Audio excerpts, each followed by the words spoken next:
Hey everyone, and welcome to section 7.5 about applications with rational equations, which I know you're probably really excited to dive into, so let's get into it. We're going to do some proportion applications, and then in the next video we're going to be looking at some variation problems.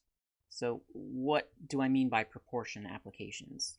So Poppy the dog suffers from some skin allergies.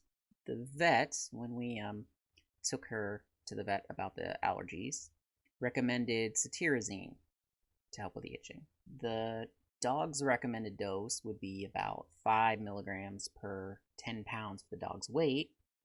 And if Poppy is 43 pounds, we want to know what her prescribed dose is.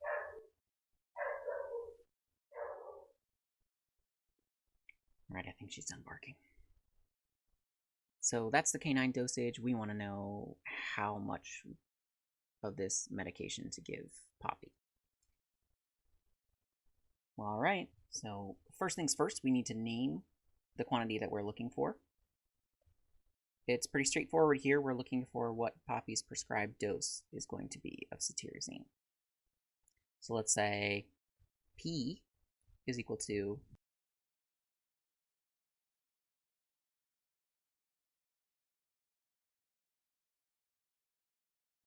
P is going to be Poppy's prescribed dose of cetirizine. That's going to be in milligrams.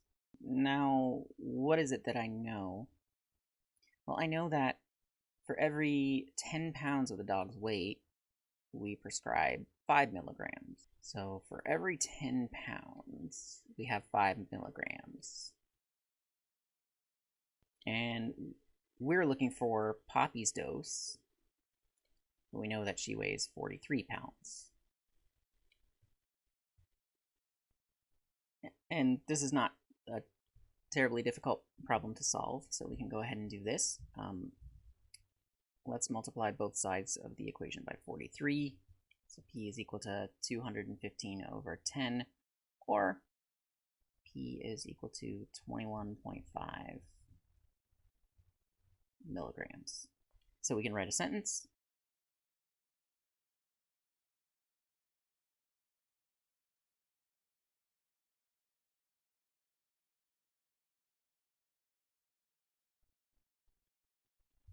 There we have our answer. Okay, another application with rational equations. It's kind of similar to proportions.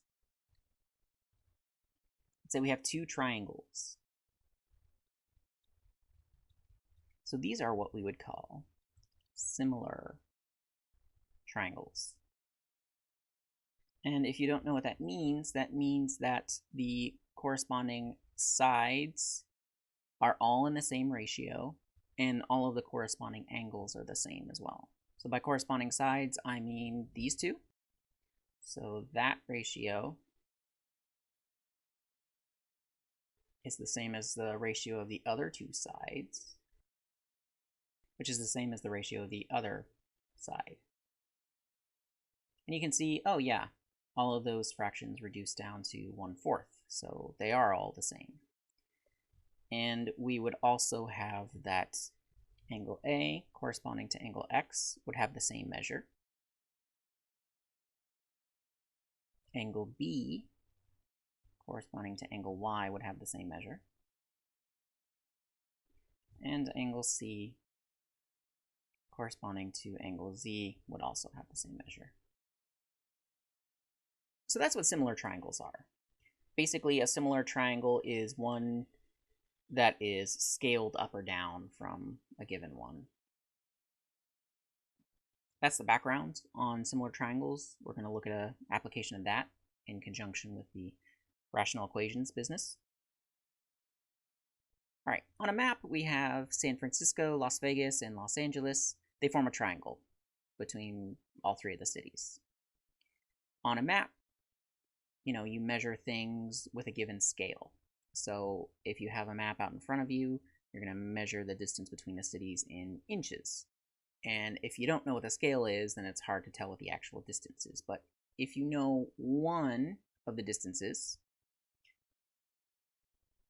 what we want to do is figure out what the true distance between San Francisco and Los Angeles is if we know the distance from Los Angeles to Las Vegas is 270 miles.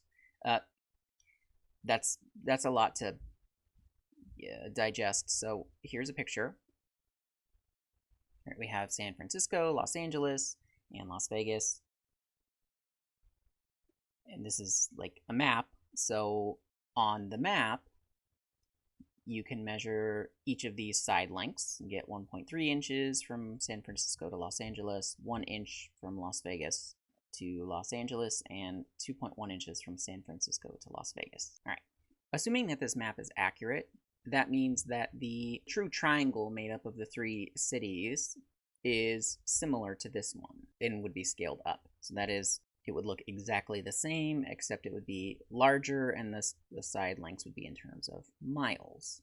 So now what we want to know is, what is the distance between San Francisco and Los Angeles?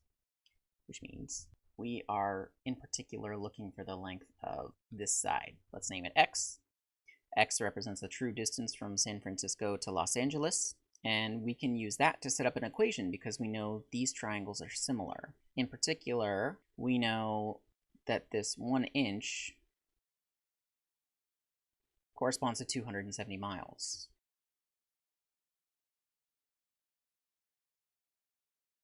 So that's our equation. 1 inch per every 270 miles, and our distance from San Francisco to Los Angeles on the map is 1.3 inches. So let's solve that. It's not too bad. You can just, well, we could even take the reciprocal, right? So let's do that.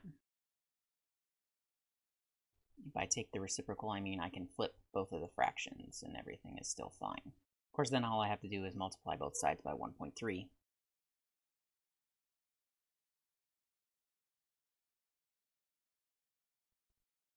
So we get that x is equal to 351.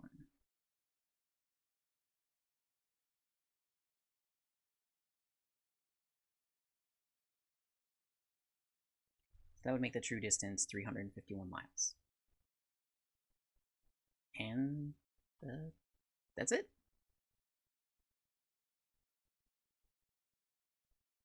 Next up, we're going to be looking at variation problems.